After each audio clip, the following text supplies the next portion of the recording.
When I struck my husband's mistress, he snapped my leg. He threw me in the basement, ordering me to think about my actions. I phoned my dad, a crime boss, and said, "Dad, don't let a single member of their family walk away. Can you imagine having your world ripped apart on your anniversary, only to discover your husband's betrayal runs even deeper than you thought?" I found him with my best friend, and when I confronted them, he broke my leg and threw me into a dark basement. But he had no idea who he had just messed with, because the moment I dialed my father, the head of the Romano crime family, his entire world was about to come crashing down. It was our third wedding anniversary. I cut my trip to New York Fashion Week short, eager to surprise Ethan. I remember the sharp click of my stilettos echoing on the imported Italian marble as I opened the door to our Greenwich mansion. But the silence, it was too loud. Then I saw them. A woman's stockings, delicate lingerie, strewn across the living room. A sickening trail leading right up to our master bedroom on the second floor. My heart began to pound, a cold sweat broke out on my palms. But foolishly, stubbornly, I clung to a sliver of hope. Maybe our housekeeper was just cleaning? That hope shattered the moment I heard familiar moans from the bedroom. "Ethan, what if your wife comes back early?" Chloe's voice. Sickeningly sweet. "Don't worry," Ethan grunted, his breathing heavy with an excitement I had never heard before. "She's in New York. She won't be back until tomorrow." And then the ultimate slap in the face. "And so what if she does?" That broke designer.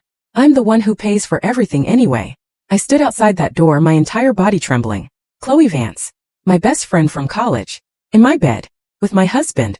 The last 3 years I had dedicated to building our family, our life reduced to me being a freeloader in his eyes. The last thread of my sanity snapped. I kicked the door open.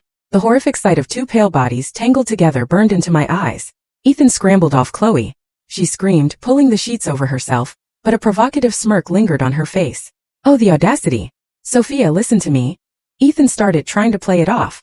"This is all a misunderstanding." "Shut up." My hand flew, connecting with Chloe's face with all my strength. Her head snapped to the side. Her perfectly sculpted nose was now crooked, and blood trickled from the corner of her mouth. "Sophia, are you crazy?" Ethan leaped from the bed and punched me hard in the stomach. The pain buckled my knees, but I forced my head up, glaring at him through burning tears. "Ethan, how could you do this to me?" He sneered. "How could I? You deserved this." He grabbed me by the hair and dragged me towards the grand staircase, his voice spitting venom. "Who the hell do you think you are? Marrying into my family was the greatest honor of your life. You pathetic designer. How dare you hit Chloe? Her father is the CEO of Vance Industries." Even through the searing pain of my scalp being torn, a laugh, hollow and bitter, escaped my lips. "So that's it," I gasped. "You cheated because her family has more money than mine? Have you forgotten who stood by you when you started your company from scratch? Shut your mouth." He shoved me in a fit of rage. I lost my balance and tumbled down the stairs. My right leg slammed into a decorative corner post. A horrifying crack echoed through the mansion, followed by an agony so intense that my vision went black. "Stop the drama and get up," Ethan sneered, actually walking down the stairs to kick my injured leg. I screamed, my back instantly drenched in a cold sweat. "Ethan, I think her leg is broken." Chloe's voice, wrapped in a bedsheet, now pale as she stared at my twisted limb. "What a nuisance," Ethan muttered. Then he grabbed my arms and dragged me toward the basement. "Let her cool off down there. Maybe she'll learn her place." I nearly passed out from the pain, but I bit my lip, determined not to give him the satisfaction of another sound. As he threw me into the damp, dark basement, I heard him tell the housekeeper, "Don't give her anything to eat. Let her reflect on what she did for the next 24 hours. The heavy steel door slammed shut. Darkness consumed everything. I huddled in a corner. My right leg was already swollen beyond recognition, and the pain made me lose all sense of time. How long had it been? I felt for the phone in my pocket.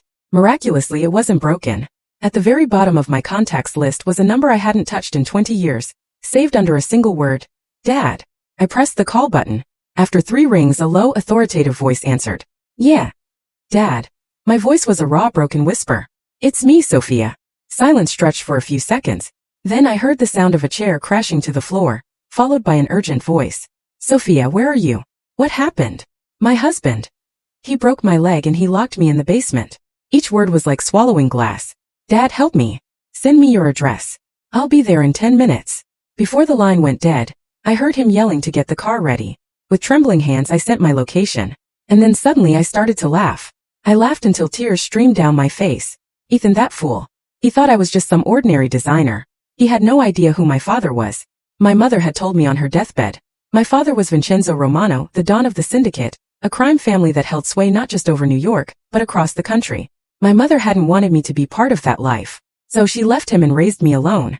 I, too, had vowed to live without my family's influence, never even telling my father I had gotten married. And what did all that noble pride get me? A broken leg in a basement. Less than 10 minutes later, I heard frantic footsteps and sounds of a struggle from upstairs. The basement door was kicked open in a single blow. A burly man in a black suit rushed into the blinding light. "Miss Sophia," he said. "I'm Marco. The Don sent me to get you." He knelt, examining my leg, his face hardening. "These bastards." As Marco gently lifted me into his arms, I saw two of Ethan's security guards lying unconscious at the top of the stairs. Upstairs, Ethan and Chloe were on their knees, held down by several other men in black suits, their faces masks of terror. "Sophia, who are these people? What are you doing?" Ethan screamed, struggling against his captors. Leaning weakly against Marco's shoulder, I gave him a blood-stained smile. "Let me introduce you. This is my father's right-hand man. And as for who my father is, you'll find out soon enough, Ethan." As Marco carried me towards a limousine waiting outside, I heard Chloe's hysterical shriek. "That's impossible. Sophia said her father died years ago." Inside the car, a middle-aged man with salt and pepper hair was waiting anxiously. When he saw my mangled state, a chilling, murderous glint appeared in his eyes. "Sophia," he said, his voice as cold as ice. "Dad will break both of his legs. Leave no one from the Vance family standing." The early summer sun was so bright I had to squint. The excruciating pain from my right leg made me bite my lower lip until I tasted blood. "Just hold on a little longer, Miss Sophia." Marco's voice was calm and steady. The faint scent of gunpowder mixed with his cologne was strangely reassuring. Behind us, Ethan's shouts faded. "This is breaking and entering. I'm calling the police." "Sophia, what kind of monsters have you brought here?" I didn't even bother to look back. Marco's men would handle it. The limousine door opened, and for the first time in 20 years, I came face to face with my father, Vincenzo Romano. He looked much older than I remembered. His hair was grayer, but his hawk-like eyes were as sharp as ever. Those eyes were now fixed on my twisted leg. "Sophia." His voice trembled slightly. He reached for my leg, then stopped his hand mid-air. "Marco, get us to St. Jude's Medical Center. Tell Dr. Evans to prep an operating room." I was gently placed on the plush leather seat of the luxury sedan. My father propped my leg up with a cushion. He pressed a button, raising the soundproof partition between the front and back seats. "Who did this?" His question was short, his voice like Arctic ice. "My husband, Ethan," I said with a bitter laugh. "I caught him cheating with my friend Chloe Vance. This is what happened." My father's eyes were like the sea before a hurricane, calm on the surface, but concealing a destructive force. He took out his phone and dialed a number. "Get me everything on Ethan Hayes and Chloe Vance." "Yes, the daughter of Richard Vance." "Good. Don't touch them yet. Wait for my orders." Hanging up, he turned to me. "Why didn't you call me sooner? After your mother left, I never stopped looking for you." "Mom didn't want me involved with the syndicate," I said weakly. "I went to design school, got a job at a famous firm. I thought I could live a normal life." A muscle twitched in my father's jaw. "And you ended up with a beast who breaks your legs." I couldn't say anything.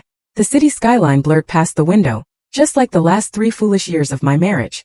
At the VIP entrance of St. Jude's, a team of doctors was already waiting.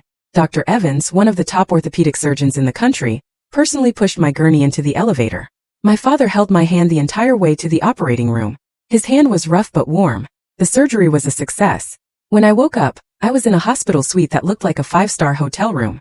My right leg was in a cast, elevated by a sling. Outside the window, the glittering city lights stretched to the horizon. My father was sitting on the sofa by my bed, reading through a file. Under the lamplight, his profile looked exceptionally cold and hard. "Dad," I called out softly. He immediately put the file down and came to my side. "How are you feeling?" "Dr. Evans said the surgery went perfectly, but you'll be off your feet for at least 2 months." "Thank you." I hesitated for a moment, then asked, "Ethan and the others?" "Marco took care of it," he said, a ruthless glint in his eyes.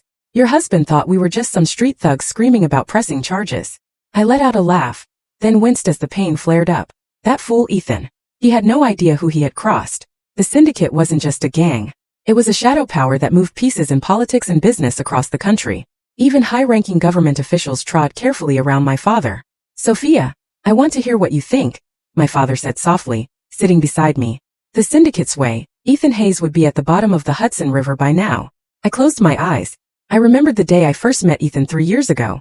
He was a young entrepreneur just starting out. He waited outside my office for a month, begging me to design the logo for his new company. He said my designs had soul. He said he'd never met a woman as special as me. "I'm going to make him feel a pain worse than death," I said, my voice as cold as ice when I opened my eyes. The Hayes family may look like legitimate real estate developers, but they built their fortune on loan sharking and illegal demolitions. I'm going to make Ethan watch it all come crashing down right before his eyes, until there is nothing left, just like he did to me.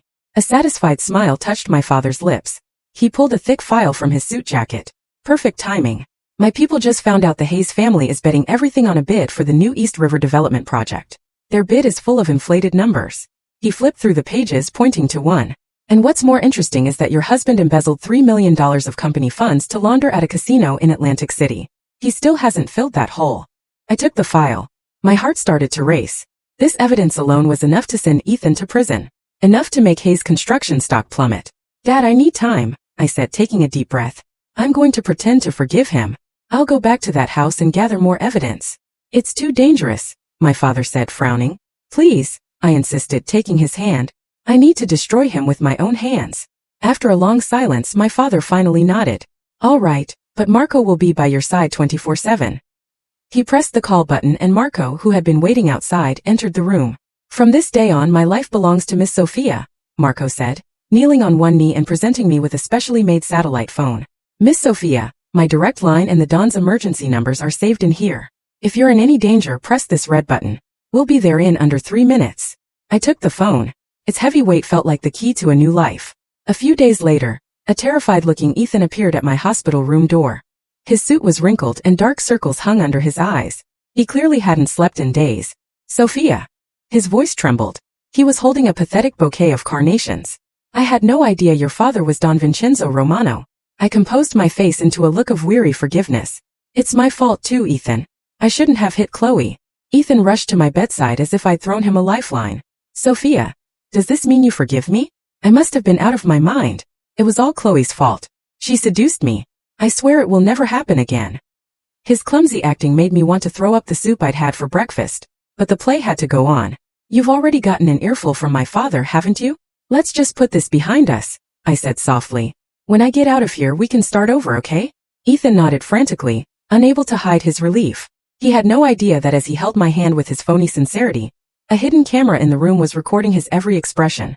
On the day of my discharge, my father sent a motorcade of 10 black Mercedes to escort me back to the Hayes mansion. The spectacle was so over the top it made the local news. Ethan stood at the front door, his face pale as he watched Marco himself push my wheelchair inside. If even a single scratch appears on Miss Sophia, Marco whispered in Ethan's ear just loud enough for me to hear. The Don said he wants to watch you get eaten alive by wild dogs. Ethan's legs trembled, and he looked like he was about to wet himself. Returning to the place I once called home felt disgusting. The bed in our bedroom was especially repulsive. Ethan had changed the sheets, but I could vividly picture him and Chloe writhing on it. Sophia, you should rest. I have an urgent matter at the office, Ethan said, pouring me a glass of water before trying to make a quick exit. Okay, come home early, I said with a smile, watching him leave. The moment he was gone, I poured the water into a potted plant. Marco stood guard outside my door while I opened my laptop and got to work. As Ethan's wife, I knew the passwords to all his devices. I logged into his cloud account and quickly found what I was looking for. Hotel booking records for the last 6 months, bank transfer histories, and even a few videos that were hard to watch. You animal, I muttered with a cold smile, saving the evidence. Just then, a new message popped up on his screen. It was from Chloe. Ethan, thank God she believed you. I'll wait for you at our usual spot. I miss you like crazy, baby. I stared at the screen then laughed out loud. Ethan, you couldn't even wait 3 days. Perfect. This will make my revenge all the more satisfying. I picked up the satellite phone and called my father. Dad, I think it's time to start quietly buying up shares of Hayes Construction. Yes, so no one notices. After hanging up, I looked out the window at the bright sunlight. I once believed love was everything. I had willingly hidden my own light to become Ethan's shadow. But that naive Sophia was shattered, just like her broken leg. From now on, I would make it perfectly clear to everyone what happens when you cross the daughter of the Romano family. Miss Sophia, are you really going to do this? Marco asked, standing at the door of my walk-in closet with a frown. I adjusted an earring in front of the full-length mirror. The woman in the reflection wore a deep crimson dress, her red lips as vivid as blood. I had traded the cast on my right leg for an intricate metal brace which peeked out from beneath the slit of my dress. Of course, I said, turning to face him. The Hayes family is throwing an anniversary party. As the lady of the house, I can't possibly miss it. Marco started to say something then closed his mouth. In the 2 weeks since I had returned home, I had seemingly reconciled with Ethan.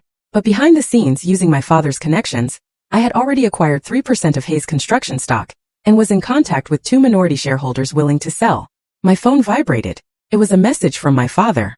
Julian Croft has arrived in New York. He will attend the party tonight as a guest. He has what you need.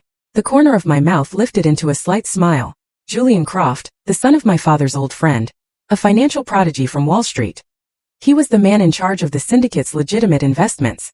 With his help, my plan would take flight. Miss Sophia, the car is ready. Marco handed me a silver USB drive. The video you requested has been processed. I slipped the USB into my clutch. The cool touch of the metal glinted under the light, just like the cold resolve in my heart. The party, celebrating both the founding of Hayes Construction and our anniversary, was held at the Plaza Hotel in Manhattan. The moment I entered the ballroom on Ethan's arm, hundreds of eyes turned to us. They were filled with curiosity, surprise, and mostly the eager anticipation of a public spectacle. The scandal of a tycoon's wife exposing her husband's affair with her best friend had spread like wildfire through the city's elite. "Sophia, you look stunning tonight," Ethan whispered in my ear. His hot breath on my neck made my stomach churn. I suppressed my disgust and gave him a radiant smile. "It's an important night. I can't have you losing face, can I?" Ethan breathed a sigh of relief. The gentle, understanding demeanor I had shown for the past 2 weeks, even convincing my father to forgive him, had clearly convinced him that I had forgotten everything. The foolish man. My father-in-law and mother-in-law approached, their faces plastered with awkward smiles. After learning my true identity, the social climbing couple's attitude had done a complete 180. "My dear, how is your leg?" My father-in-law, William Hayes, said, wringing his hands. "Ethan can be so thoughtless. We're so grateful for your understanding." I responded with a smile and scanned the room. I soon spotted Chloe Vance by the champagne tower. She was wearing a white lace dress that made her look like a cheap wedding cake. She shot me a look full of resentment. "I need to go say hello to an old friend," I said, releasing Ethan's arm and making my way towards Chloe, leaning on a cane. Chloe's face went pale, and she instinctively took a step back. "Chloe, it's been a while." My voice was just loud enough for a few people nearby to hear. "White suits you. You look just like the ghost you played in our college play." A few stifled laughs broke out around us. Chloe's face turned from white to a furious red. "Sophia, don't be so smug. Ethan is only with you because he's afraid of your father." I silenced her by placing my index finger on her lips. "Let's not spoil the mood on such an important night." I leaned in and whispered in her ear for her alone to hear. "There's going to be a fun little show later. Make sure you keep your composure." Before she could react, I turned away gracefully and came face to face with Julian Croft, who had just entered the ballroom. He was dressed in a perfectly tailored navy suit, his eyes sharp as a hawk's behind gold-rimmed glasses. "Miss Romano, I've heard a great deal about you," he said, lightly kissing the back of my hand. "The Don speaks very highly of his daughter." "Mr. Croft," I smiled. "I was hoping we could speak for a moment after the party." "It would be my honor." We parted with an unspoken agreement. As the party got into full swing, William Hayes took the stage to boast about the glorious achievements of Hayes Construction, conveniently omitting any mention of a $3 million hole in their finances. I sat at the head table playing the part of the perfect wife, maintaining a graceful smile and occasionally straightening my husband's tie. "Finally, I want to thank my daughter-in-law Sophia for her understanding and grace," William suddenly announced. "Everyone makes mistakes when they're young. What's important is that the family remains strong. Now let's all raise a glass to this lovely couple." Everyone raised their glasses. I lowered my head to hide the contempt in my eyes, then looked up with a warm smile. Ethan, seemingly moved, took my hand. "Sophia, I'll spend the rest of my life making it up to you." "You won't need a lifetime," I said softly. "You can start right now." Leaving him with a puzzled look, I took my cane and slowly walked up to the stage, taking the microphone from the MC. "Thank you all for attending our anniversary party despite your busy schedules." My voice was clear and steady. "As the wife in this family, I've prepared a special gift." I gestured towards the lighting booth. The ballroom lights dimmed, and a massive screen slowly descended from the ceiling. Ethan's face tensed, a sense of dread dawning on him. "No, Sophia, please don't."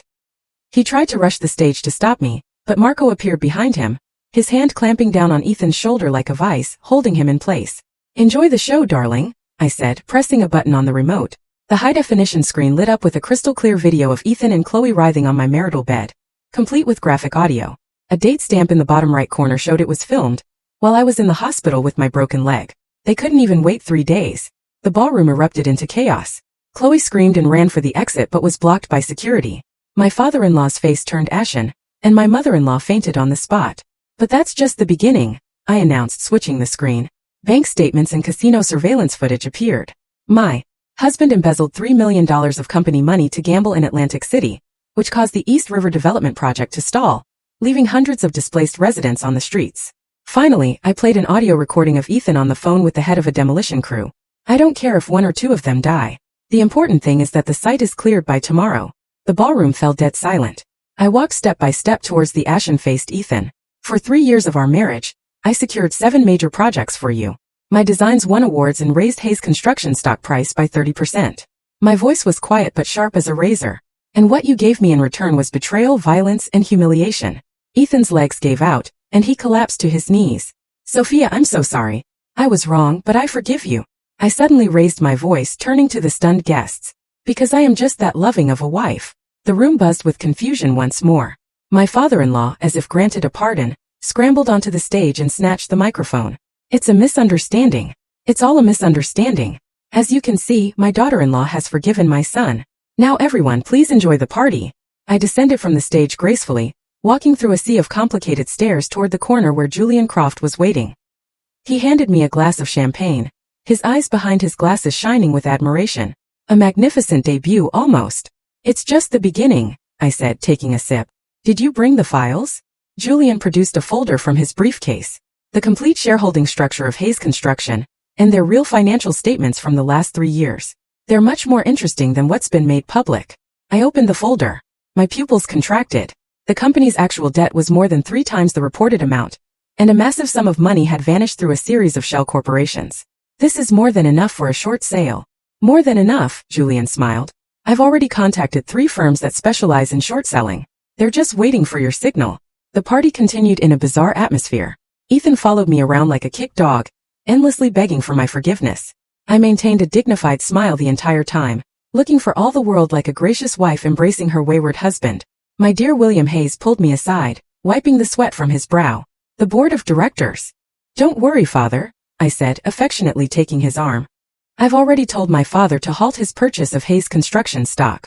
We're family after all. He let out a long sigh of relief. He had no idea that I already owned 5% of the company through an offshore corporation. With the 8% I was set to acquire from the 2 minority shareholders, I was already the 4th largest shareholder in Hayes Construction. After the party, Julian drove me back to the Greenwich mansion. Marco sat in the passenger seat, ever vigilant. Hayes Construction stock will plummet next week, Julian analyzed. The combination of the scandal you exposed tonight, and the pressure from our short sellers will send it into a nosedive for at least 3 consecutive trading days. Good, I said, watching the city lights flash by. When it hits rock bottom, we'll buy up everything. When the car stopped in front of the mansion, Julian suddenly asked, Did you really forgive him? I smiled wryly and pointed to my right leg, still in its brace. Mr. Croft, do you believe in loving your enemy? Not really, he admitted. No funny, I said. Neither do I. Inside the mansion, Ethan was on his knees in the living room crying like a child. Looking down at him, I found the situation endlessly amusing. This was the man I once loved? This cowardly, despicable, spineless piece of trash. Sophia, I was wrong. I was so wrong. He sobbed, grabbing my leg and smearing tears and snot on my expensive dress. I stroked his hair gently, as if patting a dog. Ethan, let's start over. He looked up, a glimmer of hope in his eyes. But, I continued, I need to see that you're sincere. I hear Chloe's father is also bidding on that new North Shore development project. Ethan immediately understood. I'll cut all ties with the Vance family tomorrow. I promise. Good boy, I said, patting his cheek a couple of times. Now go to bed. You have work tomorrow. After Ethan scurried upstairs, thanking me 1,000 times, I went into his study and locked the door. I called my father. Dad, it's time to start the next phase. Yes, I need the evidence on the Vance family smuggling operation. After the call, I turned on my computer and rewatched the video from the party, pausing on the frame where Ethan was kneeling and begging for forgiveness. I casually hit the delete key. This is just the beginning. My dear husband, you're about to learn that losing everything is a far greater pain than any physical wound. 3 days after the party fiasco, I was sitting in the dining room elegantly eating blueberry pancakes.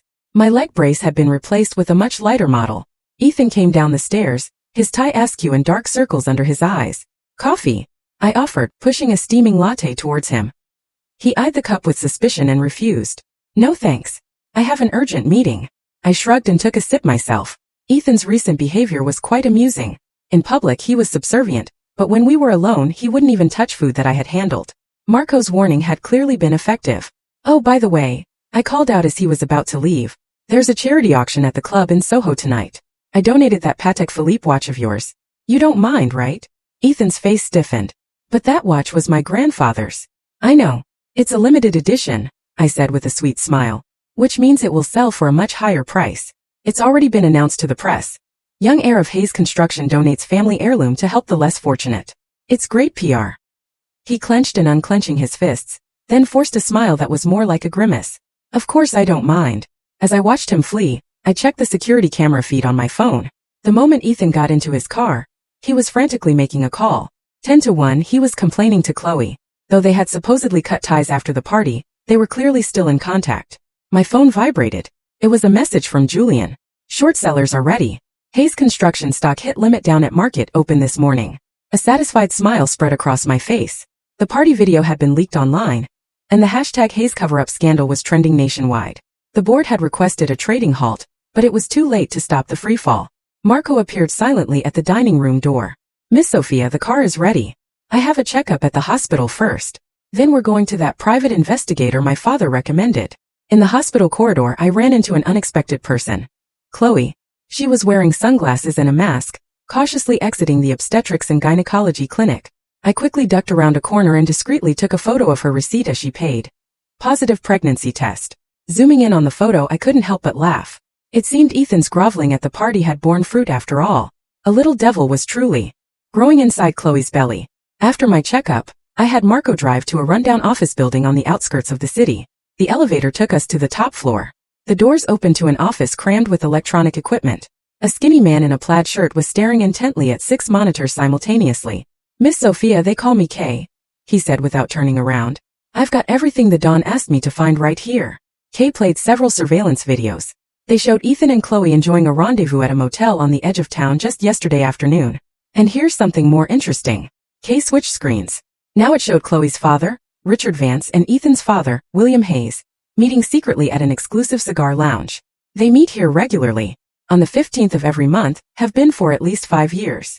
My eyes narrowed. Can you record their conversation? That's difficult, Kay said, scratching his head. That place has military-grade security. Use this. I took a fountain pen from my purse, a gift from my father. Next time they meet, bribe a waiter to plant this on Richard Vance. Kay took the pen, his eyes lighting up. A state-of-the-art listening device. I didn't know the Don had access to these. Leaving the PI's office, I called my father. Dad, Chloe's pregnant. No, don't touch her yet. That baby might be useful. Oh, and Richard Vance and William Hayes have been meeting regularly. Something's not right. There was a moment of silence on the other end. Sophia, the relationship between the Vances and the Hayes might be more complicated than you think. It goes back 20 years. 20 years ago? What happened 20 years ago? I pressed, but my father, for the first time, sounded hesitant. I'll find out for sure and let you know. Tonight at the auction, be careful around that Chloe girl. I hung up lost in thought. My father was definitely hiding something, and my gut told me it had to do with my mother. That evening I changed into a dress from Chanel's latest collection and asked my makeup artist for a fragile beauty. Look, elegant but pitiful. Marco presented me with a jewelry box from the Don. Inside lay a diamond necklace with a rare black pearl at its center. I remembered seeing this necklace in a photograph of my mother. When we arrived at the club, Marco asked, Miss Sophia, shall I accompany you inside? No, you wait in the car. I toyed with the black pearl at my throat. I can handle tonight's performance on my own. The charity auction at the exclusive social club was always a major event for the city's elite. The moment I entered, the noisy hall fell silent. Soon whispers erupted from all corners. That's the Hayes Construction daughter-in-law. I heard her father runs the entire East Coast underworld. That Ethan Hayes must be blind, throwing her over for someone like Chloe Vance. I pretended not to hear and walked to my reserved seat at the front. As soon as I sat down, a heavy perfume assaulted my nostrils. Sophia, long time no see. Chloe had appeared beside me. She was wearing a white dress, intentionally emphasizing her slightly rounded belly. I heard you're still having trouble with your leg. Such a shame. I smiled and looked at her stomach. You must be about 3 months along. You should be careful in your first trimester. Chloe's face tightened slightly. She clearly hadn't expected me to know about her pregnancy. Ethan is so excited about this baby, she said, lowering her voice, a malicious glint in her eyes. He's going to divorce you as soon as the baby is born.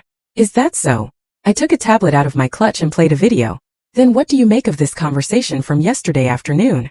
In the video, Ethan was frantically running his hands through his hair. Why now of all times? My father is forbidding me from seeing you. The company's stock is crashing. And if that crazy wife of mine finds out I'm still talking to you, I'm finished. Chloe's face turned ashen. You? How did you? You didn't even bother to close the curtains in room 308 of that motel. I sighed. If you're going to cheat, at least cover the basics, my friend. The other guests couldn't hear our conversation, but Chloe's near-fainting state was drawing plenty of attention. I stood up and deliberately raised my voice. Chloe, you look so pale. Should I call a doctor? Especially with the baby on the way. What? Chloe Vance is pregnant. It must be Ethan Hayes' baby. How shameless can you be? The murmurs grew into a wave of gossip. Flustered, Chloe tripped on the hem of her dress and fell spectacularly in front of everyone. As she scrambled to her feet, a dark red stain was spreading across her white dress. Ah, my baby! She shrieked hysterically. I watched the scene with cold eyes, then calmly dialed 911. Tonight's performance was turning out to be far more interesting than I had planned. Not only had Chloe humiliated herself in public, but she had also announced her own pregnancy. The gossip columnists would have a field day tomorrow. Before the ambulance arrived, I even made a point of calling Ethan for Chloe's sake. His first reaction upon hearing his mistress had miscarried was surprisingly, "Damn it! Now my father's going to kill me." Hearing that, Chloe fainted. I never made it to the auction. When I returned to the mansion, Ethan was in his study, smashing things like a madman. The moment he saw me, he lunged, his eyes bloodshot. "What did you do to her?" "Me." I blinked innocently. Everyone saw it. She tripped and fell all by herself. "You, on the other hand, those words you said in the motel were very moving." Ethan froze as if struck by lightning. You were spying on me." "That's not important," I said, sitting down gracefully. "What's important is that I've decided to help you two get together. Let's get a divorce." I tossed the word out lightly. I'm sick and tired of this sham of a marriage. A flicker of relief crossed Ethan's eyes, quickly replaced by suspicion. "What are your terms?" "For old time's sake, I'll only take what I'm owed." I spread out the papers I had prepared. "This house is mine, and I want 5% of your company shares." "That's insane." Ethan shot up. "Do you have any idea this house is worth $10 million? And forget about the shares." I sighed and pulled a stack of photos from a drawer. "Then I guess these photos will be sent to every news outlet tomorrow morning." The photos showed Ethan not only with Chloe, but with at least 3 other women. More damningly, there were pictures of him gambling in Atlantic City, hobnobbing with local mobsters. You. Ethan's face turned a deathly gray. "I'll give you 3 days. Think it over," I said, collecting the photos. "Oh, and by the way, Chloe may have lost the baby, but I'm sure your father is relieved. He hates the Vance family, doesn't he?" Ethan's head snapped up. "How do you know my father hates the Vances?" "A lucky guess," I smiled. "Why else would he forbid you from seeing Chloe?" Ethan stared at me with suspicion, then stormed out of the room. I immediately called Kay, the investigator. "I need you to dig into the relationship between William Hayes and Richard Vance. Focus on 20 years ago." After hanging up, I checked my computer for the day's harvest. According to Chloe's medical records, not only had she miscarried, but the trauma had damaged her uterus, making future pregnancies unlikely. An unexpected bonus. My phone vibrated. It was a recording from my father. I put in my earbuds. Richard Vance's furious voice filled my ears. "William, have you forgotten what happened 20 years ago? If I hadn't taken care of that body for you." The recording cut off abruptly, but it was enough to send a chill down my spine. William was my father-in-law. The word body made my blood run cold. A text from my father arrived a moment later. "Sophia, come see me tomorrow. There are things I need to tell you." I stared at the phone screen, my heart pounding. What happened 20 years ago? Whose body was it? And could it be connected to my mother's sudden death? Outside, a flash of lightning split the night sky. My reflection in the window was pale and cold, my eyes burning with the fire of vengeance. "Ethan, did you think a divorce would be the end of this?" "No, it's just the signal for the next act of my revenge to begin."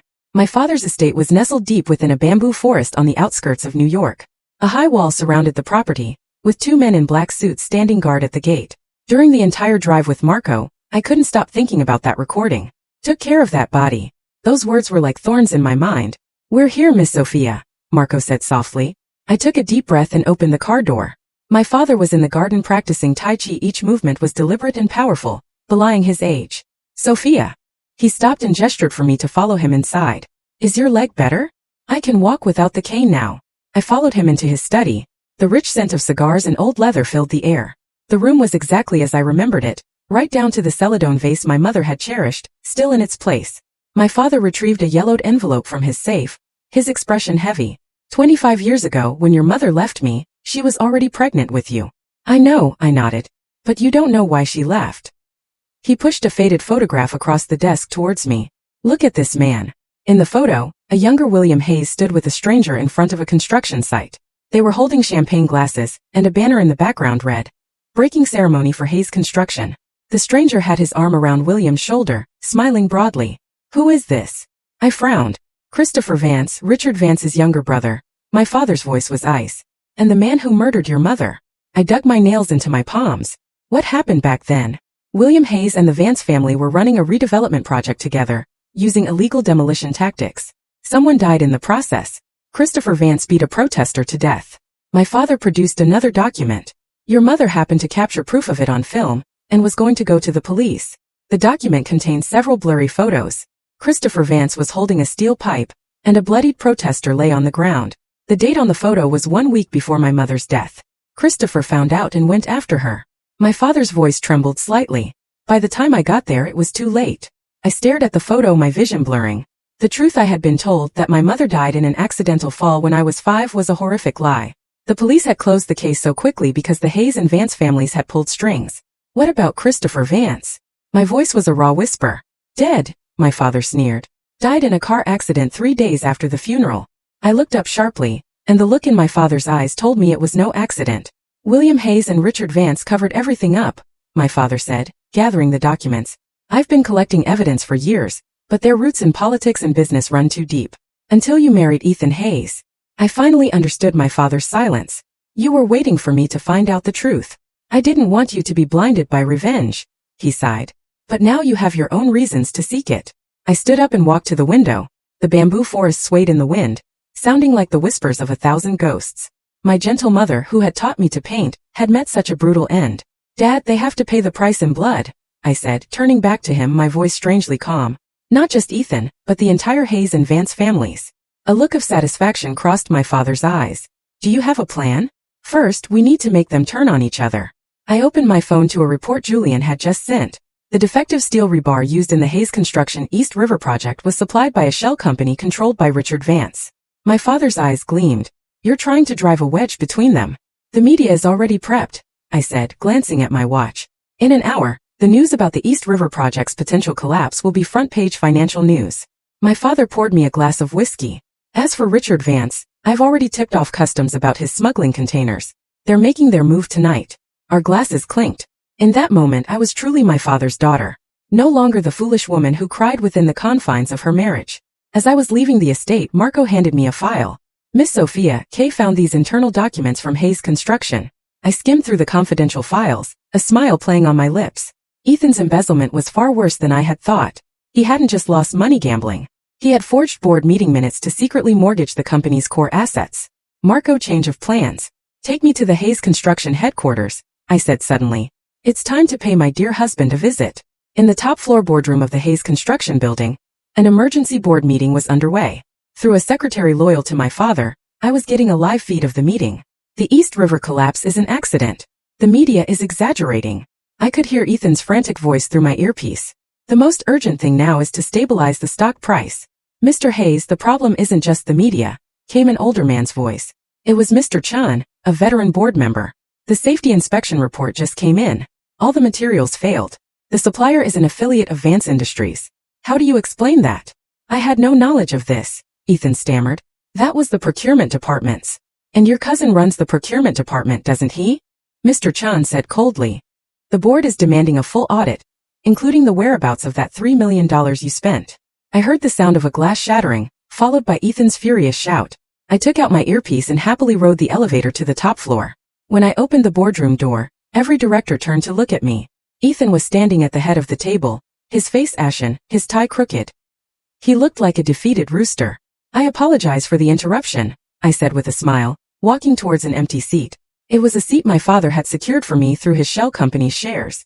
"As a major shareholder, I'd like to hear how you plan to handle the East River project."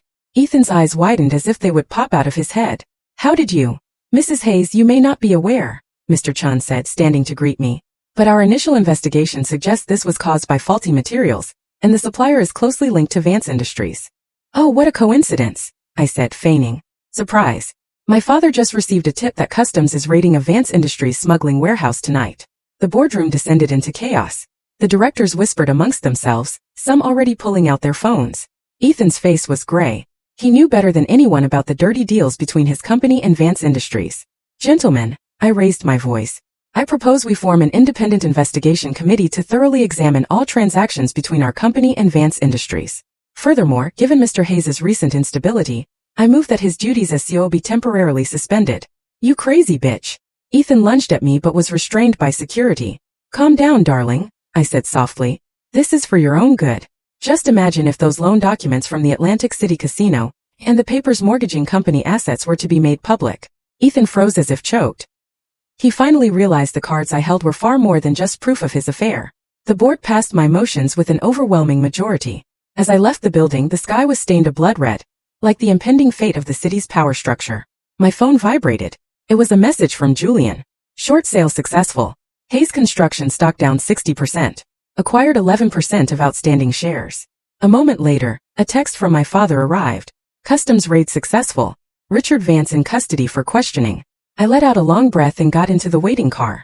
Marco handed me a cup of hot tea. Back to the safe house, Miss Sophia. No, that place. I trailed off as a black SUV in the rearview mirror caught my eye. It had been following us since we left the building. Marco, we have a tail. Marco's eyes sharpened. He pressed his earpiece. Team 2 o'clock.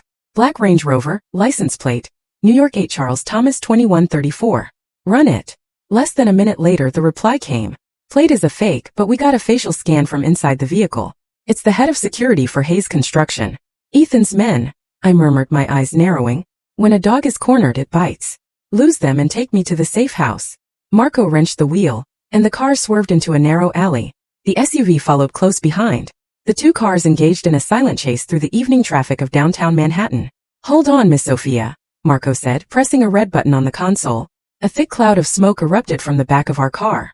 While the pursuer's vision was obscured, Marco executed a series of sharp turns and drove into the underground parking garage of a shopping mall.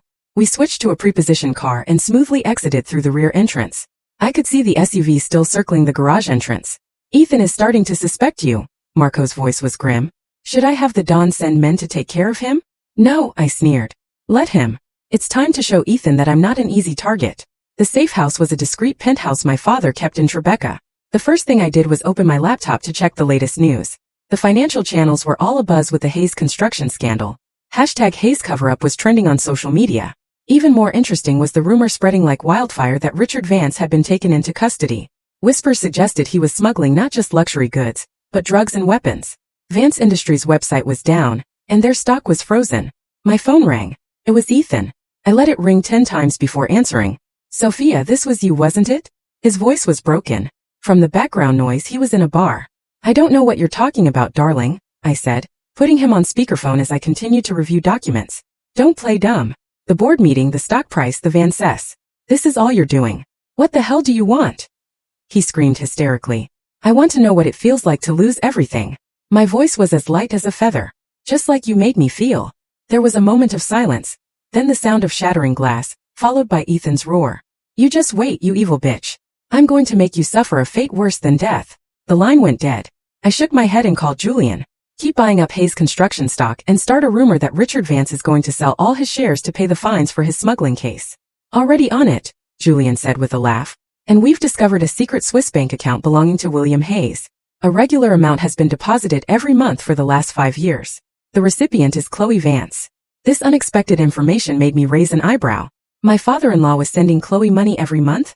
Why? Check the memo line on those transfers, I said, and prepare for the next phase.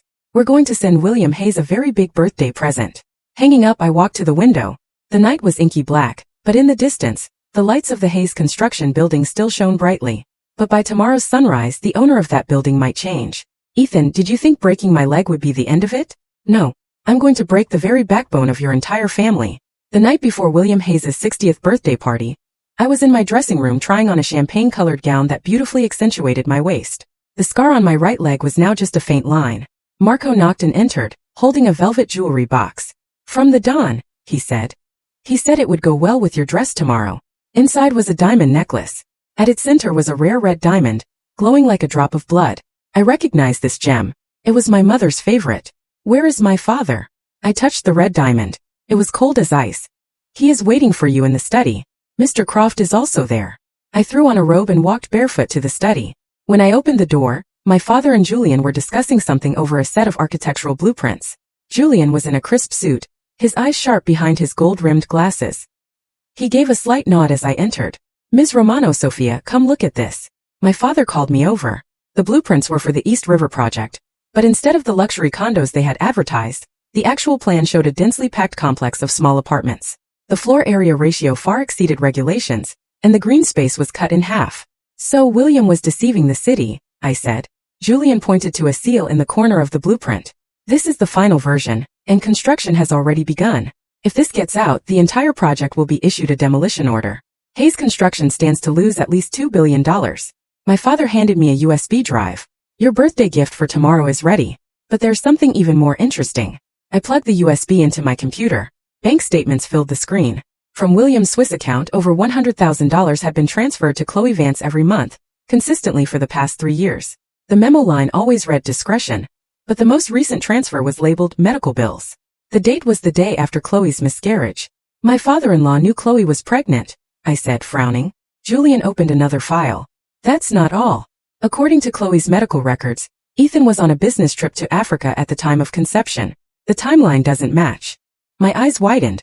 "Then the child was—" "What's more interesting," Julian adjusted his glasses, "is that William Hayes knew all of this and still helped Chloe hide the truth." My father sneered. The relationship between William and Chloe might not be as simple as a father-in-law and his daughter's friend. The information made my stomach turn. The Hayes family was even filthier than I had imagined. "The press will all be at the party tomorrow," I said, closing my laptop. "It's time to give the Hayes family a gift they'll never forget." The next day, the Hayes mansion was lavishly decorated with a line of luxury cars pulling into the driveway. I entered the party on Ethan's arm, playing the part of a loving wife. Since his suspension, Ethan had become noticeably subdued, like a dog with its tail between its legs. He couldn't even look me in the eye. "My dear, you're here." William greeted me with a broad smile. His eyes lingered for a moment on the red diamond necklace at my throat, and his face subtly tensed. "It was my mother's," I said with a sweet smile. "I'm so glad you remember it, Father." William forced a composed expression and led us to the head table where high-ranking city officials and bank presidents were seated. I noticed Chloe was also there, sitting in a corner in a plain white dress. Her stomach was flat, her face pale. When she felt my gaze, she lowered her head and fiddled with her napkin. The party reached its peak, and the MC announced the toasts. William took the stage, boasting about Hayes Construction's achievements, never mentioning the recent scandals. Applause erupted as if the stock market crash and construction disaster had never happened. And finally, I thanked my daughter-in-law Sophia for her understanding and grace. William raised his glass as another round of applause broke out. I gracefully stood up and walked toward the stage. Under the table, Ethan desperately tugged at my dress, but I easily sidestepped him. "You're too kind, Father," I said, taking the microphone. "As the daughter-in-law of this family, I've prepared a special birthday present for you." I gave Julian a nod. He operated his laptop, and the large screen in the ballroom descended. William's face tightened, a sense of foreboding in his eyes. "First, let's take a look at the actual blueprints for the East River project." I pressed the remote, and a murmur went through the crowd. The real plans were a world away from the advertisements. Several city officials paled on the spot. "Mr. Hayes, what is the meaning of this?" shouted the director of city planning, leaping to his feet. "It's a misunderstanding. All a misunderstanding." William rushed the stage to grab the microphone, but I quickly moved on to the next slide. Next, we have the transaction history of Mr. William Hayes' Swiss bank account. For the past 3 years, you've transferred over $100,000 a month to Miss Chloe Vance. The ballroom fell dead silent as the clear bank records appeared on the screen. Chloe screamed and ran for the exit but was stopped by security. And finally, my voice suddenly turned sharp. Miss Chloe Vance's pregnancy diagnosis. If you calculate the date of conception, my husband was on a business trip in Africa. That's a lie. Ethan shot up from his seat. "I also have the DNA test results right here," I said calmly, displaying the final slide. "Darling, the results say the child was my child." The ballroom exploded as if a bomb had gone off. Ethan, like an enraged lion, tried to rush the stage but was restrained by Marco. William, his face ashen, dropped his champagne glass. "But there's something even more interesting," I said, playing an audio file. In the recording, William was telling Chloe, "You have the baby. We'll make Ethan accept it as his own. The Hayes family needs this child to secure the Vance inheritance." Hearing this, Ethan turned and punched his father in the face. The situation devolved into complete chaos. The board members left. The bankers tore up their loan agreements, and the reporters snapped photos furiously. I descended from the stage gracefully, walking out of the ballroom through a sea of shocked and awestruck stares. Behind me, I could hear Ethan's roars and William's sobs. Chloe had collapsed on the floor, but no one paid her any mind. As I got into the waiting car, I let out a long breath. Where to, Miss Sophia? Marco asked. To the hospital. I want to see something for myself. I looked at my phone. The post-miscarriage medical report for Chloe had just arrived. We were halfway there when Marco suddenly swerved the car. We're being followed. A loud crash sent our car slamming into the guardrail. I was thrown forward, hitting my head on the back of the front seat. Stars exploded in my vision. Through the rear window I saw a black, unmarked SUV hurtling towards us. Get down! Marco yelled, pushing my head down. The SUV crashed into us again, this time hitting the passenger door. In that instant, 2 motorcycles roared onto the scene, their riders firing at the SUV's tires. The SUV lost control, flipped several times and crashed into the guardrail. They're from the Dawn, Marco said, quickly reversing the car and speeding away from the scene. Are you all right? I touched the growing lump on my forehead and gave a cold smile. Ethan must be truly desperate. Back at the safe house, I called my father.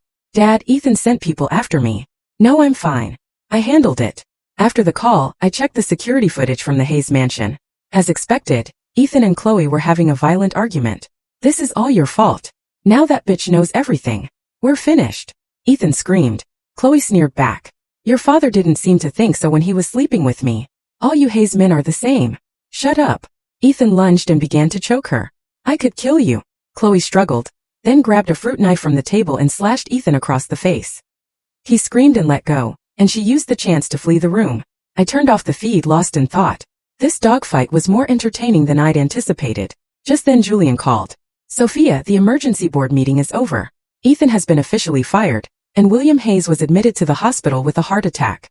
And the stock hit limit down again, Julian said with a light laugh. We now hold 18% of the shares. With the support of a few minority shareholders, it's enough to initiate a hostile takeover. It's not enough, I said, walking to the window. The night was pitch black. I need to see Hayes Construction completely destroyed. I hung up and opened my safe, taking out a long sealed document, a copy of my mother's diary. Inside, she had detailed the entire process of discovering the crimes of the Hayes and Vance families. The final entry was dated the day before her fatal fall. Mom, it's almost over, I whispered. None of them will get away. The next morning, Marco banged on my door. Miss Sophia, there's a problem. Ethan and Chloe have disappeared. The mansion is in chaos. I shot out of bed. Around 3 a.m., the security guard was knocked out and the CCTV footage was wiped. Marco handed me a tablet, but a street camera caught them being forced into a silver van. In the grainy footage, Ethan and Chloe were being dragged into the vehicle by men in black. It didn't look voluntary. Those aren't our men, I frowned. Run the plates. They're fake, Marco shook his head. But the van was heading towards the docks. I immediately called my father, but a stranger's voice answered. Miss Romano, if you want to see your father and your husband again, come to the warehouse at Pier 3 alone. Otherwise, Ethan's desperate screams echoed through the phone. The abandoned warehouse at Pier 3. The salty sea breeze carried a fishy stench. I stood in the darkness, my hand on the small pistol hidden in my sleeve. The cool metal was a small comfort.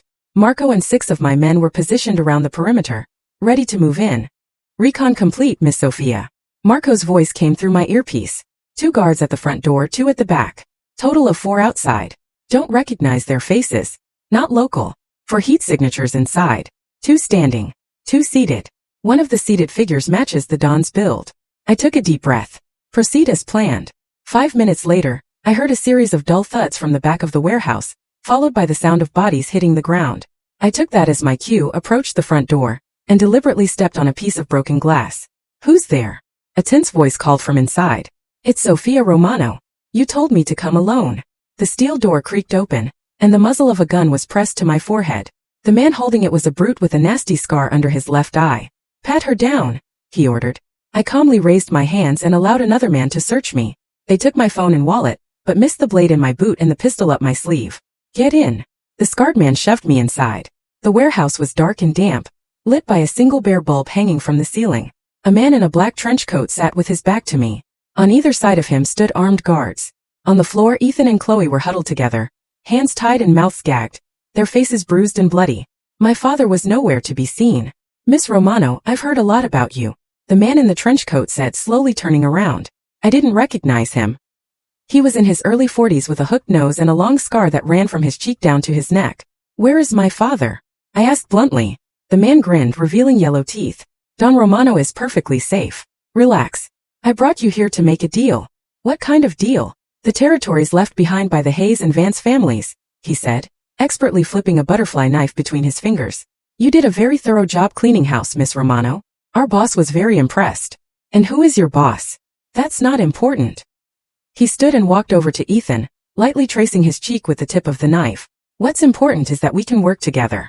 You get your revenge. We take over their businesses. What do you say? Ethan's eyes were wide with terror, and he shook his head, making muffled noises. Chloe had already passed out. I sneered. You kidnapped my husband just to propose a partnership? We couldn't get a meeting with someone of your stature any other way. The man shrugged. Besides, consider this us doing you a favor after this idiot tried to run you off the road. I slowly walked towards the center of the warehouse, the click of my heels echoing on the concrete. Let me guess, you're with the Falcone family.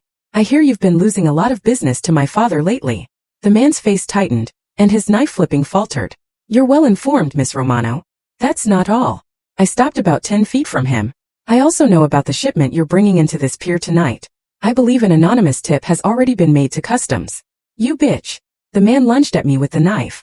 At that exact moment, the warehouse ceiling exploded, and dozens of smoke grenades rained down. Acrid smoke filled the space instantly. Gunshots, shouts, and footsteps created a symphony of chaos. Get down, Miss Sophia. Marco's voice yelled through my earpiece. I dropped to the floor, pulling the pistol from my sleeve. Through the smoke I saw the scarred man stumble past me. I shot him in the knee. He screamed and collapsed. 5 minutes later, when the smoke cleared, a dozen heavily armed men in tactical gear had secured the area. The man in the trench coat and his crew were on the ground, and Ethan and Chloe were lying in a corner like dead dogs. The Don will be here shortly, Marco said, brushing the dust off my clothes. Are you all right? I'm fine. I walked over to Ethan and ripped the gag from his mouth. Darling, your new friends don't seem very reliable. Sophia, please save me. They were going to kill me. Ethan begged, tears and snot running down his face. What a shame they failed. I stood and turned to Marco. Take these men to the police station. The charges are kidnapping and attempted murder. Attempted murder? Marco looked puzzled. I pointed to a security camera in the corner of the warehouse. I have them on tape confessing to everything, including admitting they planned my car accident yesterday. Hearing this, Ethan suddenly screamed, Sophia, you're a devil. This was all your setup. Marco kicked him silent. I shook my head and called my father. Dad, it's handled. The Falcones tried to make a move. Yes, customs has been notified. I'll wait for you. I hung up and walked outside. The morning sun was just beginning to rise over the horizon, painting the harbor in shades of gold. In the distance, the wail of police sirens grew closer, while from the other direction, a convoy of my father's cars sped towards me. 4 days later, a seismic shock hit the New York financial world. The Romano Group officially announced its acquisition of Hayes Construction. As the heir to the group, I held a press conference and exposed the decades of corruption within the company. That same day, the police raided the headquarters of Vance Industries, and Richard Vance was arrested on multiple charges, including smuggling and bribery. The image of me standing in front of the Hayes Construction building and fielding questions from the press was on every news channel. I wore a Chanel suit, my mother's red diamond necklace, and an air of unshakable confidence. A stark contrast to the tragic victim who had been locked in a basement with a broken leg just 6 months prior. Miss Romano, as the new CEO, will you be retaining the existing management? A reporter asked. I smiled. Of course not. Hayes Construction requires a complete overhaul, from its executives down to its corporate culture. There are rumors that your husband, Ethan Hayes, is being investigated for embezzlement and murder for hire. What are your thoughts on that? I trust the law will deliver a just verdict, I said with a solemn expression. Personally, I feel a deep sense of regret and sorrow over Mr. Hayes' actions. After the press conference, Julian was waiting for me in the boardroom.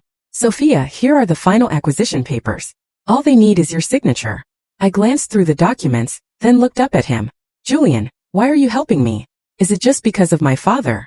Julian adjusted his glasses. At first it was. I owed the Don my life. He hesitated. A rare occurrence. But now, I've come to admire your courage and intelligence. I let out a small laugh and signed the papers. Hayes Construction is in your hands now. I trust you'll turn it into a truly responsible company. Where are you going? Julian asked. To see an old friend, I said, checking my watch. Ethan was arrested this morning. I should probably go offer my condolences. The visitation room at the detention center was cold and sterile. Ethan was in an orange jumpsuit, his face unshaven, his eyes bloodshot. The moment he saw me, he lunged at the bulletproof glass, only to be restrained by a guard. Sophia, you devil, he screamed, pounding on the glass. I calmly picked up the receiver. Ethan, your charges are embezzlement, fraud and murder for hire. All told, you're looking at a minimum of 20 years. Oh, and by the way, Chloe has already turned state's witness. She submitted evidence proving you conspired with her father to murder those protesters. Ethan's face went white. Lies. That was all Richard Vance. That old bastard. Really? I took out a small recorder and pressed play. Ethan's own voice came out crisp and clear. Get a few guys to rough up the protest leaders. I don't care if they end up dead. It's a fake. That recording is doctored. He screamed hysterically. I don't think the judge will see it that way. And about the baby Chloe lost, the DNA results came back. It wasn't my child. Ethan stood there stunned as if struck by lightning. Then whose was it? Your father's, I said, delivering the final cruel blow. Chloe confessed everything. Ethan collapsed into his chair, looking like his soul had left his body. And one last thing, I said. Hayes Construction is mine now. All the shares in your name and your father's have been liquidated to cover the embezzled funds and pay damages to the victims. The sun was blindingly bright when I left the detention center. Marco was waiting by the car. Miss Sophia, the Don requests your presence at the estate. He says there is an important matter to discuss. All right. I got into the car. In just 6 months, I had gone from a victim of domestic abuse to the heir of a multi-billion-dollar organization. The thrill of revenge was slowly fading, replaced by a sense of emptiness. Are you watching, Mom? The people who hurt you have all paid the price. My phone vibrated. It was a message from Julian. News just in. Richard Vance died in prison from a heart attack. Autopsy found traces of a slow-acting poison in his system. I stared at the screen and slowly smiled. My father had planned for everything. Marco, tell my father I'll join him for dinner tonight and contact the bank in Zurich. I need to arrange for my mother's necklace to be stored in their vault. Yes, Miss Sophia. Outside the window, the city skyline glowed under the setting sun. My era was just beginning. 3 months after Ethan was sent to prison and the company was renamed Romano International, I stood in the top floor office, a glass of whiskey in my hand, looking out over the glittering panorama of New York City. I came here almost every night, but it still didn't feel real. Miss Romano, here is today's financial report, Julian said, entering and placing a file on my desk. The relaunch of the East River project has exceeded all sales projections. Good work, Julian. I took a sip of my drink. He didn't leave. Instead, he walked over to stand beside me. You haven't attended a single meeting in a week. The board is concerned. What are they worried about? That I'll run off with the money. I scoffed. They're worried about you. Julian's voice was uncharacteristically gentle. Many people fall into a void after their revenge is complete.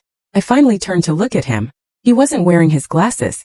There were dark circles under his eyes, and his tie was loose. It was a far cry from his usual polished image. You look like you're the one who needs a break. Care for a drink? He hesitated, then nodded. We drank in silence. Why did you help me? I asked suddenly. Was it really just because of my father? Julian swirled the amber liquid in his glass. Initially, yes. I owed the Don my life. He looked up, his gaze intense. But now, it is because I respect the woman you have become, Sophia. My heart skipped a beat. I instinctively looked away. Don't joke like that. I'm not joking. Julian put down his glass and took a small box from his jacket pocket. This is something your mother entrusted to my father. It's time it was returned to its rightful owner. I opened the box. Inside was an exquisite pearl brooch, clearly a matching piece to my mother's black pearl necklace. My father told me that 20 years ago, after that fire, your mother saved your father's life. This brooch was the only thing she left behind. Fire? What fire? The Don didn't tell you. 20 years ago, a chemical plant owned by Richard Vance exploded, devastating 3 nearby neighborhoods. The glass in my hand suddenly felt very heavy. My mother had died right after that incident. I need to see my mother's diary. I put down my glass and grabbed my coat. Wait, Julian stopped me. I also found out the real reason William was sending Chloe money. The money wasn't for her. It was for Richard Vance. William was paying him hush money to cover up their shared role in your mother's murder 20 years ago. The USB he handed me felt cold in my hand. 20 years ago again. The darkest period of my life. I need to see my father tomorrow. I need to ask him everything. In the dusty attic of my father's estate, I found my mother's brown leather diary. May 3, 1998. I got the definitive proof on film. Christopher Vance beating a protester to death at the construction site. I have to go to the police tomorrow. May 4, William Hayes came to see me. Offered to buy the film for a high price. I refused. The look in his eyes as he left was terrifying. I think he's having me followed. I've made copies of the film and hidden them in this diary. The entry stopped there. The last page was torn out. I rummaged through the box and found a piece of a torn photograph. It showed my mother, William Hayes, and Christopher Vance in front of a sign that read Vance Chemicals. On the back was a small inscription. Vance Chemicals Shareholders Meeting. February 1997 inch and a name. Eleanor Dawson. My mother's surname was Davis. My father's was Romano. Who was Eleanor? Could my mother have been a shareholder? Just then Marco called. Miss Sophia, the Don has been hospitalized. It's a heart attack. In the hospital corridor, the red light above the operating room doors stayed lit. It had been 3 hours since my father went in. What happened? I don't know. He was meeting with the heads of the Falcone family when he suddenly collapsed. One of the old capos told me, Miss Sophia, there is something the Don has hidden from you. That fire 20 years ago, it was meant for him. Christopher Vance was trying to eliminate a competitor and collect the insurance money. The operating room doors opened. The surgeon emerged. We've stabilized him, but he has 6 months at most. I went into the ICU. My father was surrounded by machines. Sophia, did you read the diary? Yes. Where is the film? She hid it in the study under the 3rd floorboard. Sophia, the syndicate is yours now. No, Dad, don't think like that. Listen to me. He gripped my hand tightly. Richard Vance is dead, but the Falcones won't stand down. You either fight a full-scale war, or you dismantle the organization. The syndicate is a dirty business, Sophia. It's no place for a girl like you. Don't become like me. Back at the estate, I pried up the 3rd floorboard in the study. Beneath it was a rusted metal box containing several rolls of film and a letter. It was from my mother. To my dearest Sophia, if you are reading this, it means I am no longer in this world. Don't be too sad. This was my choice. Revenge does not bring peace, my love. Only justice can. Forever loving you. Mom. I sank to the floor sobbing. A message from Julian arrived. I found it. Your mother's death wasn't a fall. She was strangled and then thrown from the roof. The next morning, I summoned the organization's capos to my office. You all know my father's condition. I want to hear your thoughts on the future of the family. One of the oldest, a man named Sal, spoke up. By the rules, you are the heir, Miss Sophia. But we are in a time of crisis with the Falcones watching our every move. We need a strong leader. You're saying I'm not strong enough? No disrespect, miss, but this business is different from the corporate world. I see. I pressed a button on my desk. Marco and a team of armed guards entered. Gentlemen, you have 3 choices. 1. Help me transition the syndicate into a legitimate security and investment firm. 2. Take a generous retirement package and walk away. 3. I pulled out a thick binder. Turn yourselves into the police. I have a detailed record of every one of your accomplishments right here. In the end, most of the old guard chose retirement. Sal, furious, stormed out, vowing to join the Falcones. Marco put a tail on Sal and arranged a meeting with the head of the Falcone family. That afternoon, Julian and I visited the completed East River project site. It had been transformed into a beautiful park filled with the laughter of children. This is what your mother would have wanted to see, Julian said. I realized in that moment that my mother left my father, not because she didn't love him, but because she didn't want the next generation to live in a world of violence and hate. Sophia, Julian suddenly knelt on one knee, pulling a ring from his pocket. I know this is sudden, but I want to be with you formally. Will you marry me? Give me some time, I said, my eyes welling up as I touched his cheek. After I settle things with my father and the family. I'll wait as long as it takes, he said, standing and pulling me into a gentle embrace. A few days later, my father underwent heart surgery. It was a success. That afternoon, I met the Falcone boss Johnny at a neutral hotel. The syndicate is dissolving. We are transitioning to a legitimate security firm. I will cede some of the old Vance territories to you. On one condition, you get out of all illegal businesses. After a tense negotiation, Johnny agreed. When I returned to the hospital, my father was awake. I showed him my mother's letter and the evidence. He wept. It's my fault she's dead. No, Dad. It's all over now. He pulled a document from under his pillow. Sign this. The family is yours now. It was his will, leaving all his assets to me. The last clause read, in the event of Sophia Romano's marriage to Julian Croft, 10% of all assets will be transferred to him. My father smiled for the first time in a long while. He's a good man, better than the son-in-law your mother picked out for me. A month later, Romano Security was officially launched. At the press conference, I announced that 10% of the profits from the East River project would be donated to community development. Miss Romano, there are rumors your father was the founder of the syndicate. Is that true? A reporter asked. My father once walked a dark path, I replied. But he is spending the rest of his life atoning for his mistakes. Romano Security will offer a second chance to all those who, like him, wish to start anew. After the press conference, Julian took me to the new park at the East River site. Sophia, there's something I've been wanting to ask you. He knelt, holding out an old diamond ring. This was my grandmother's.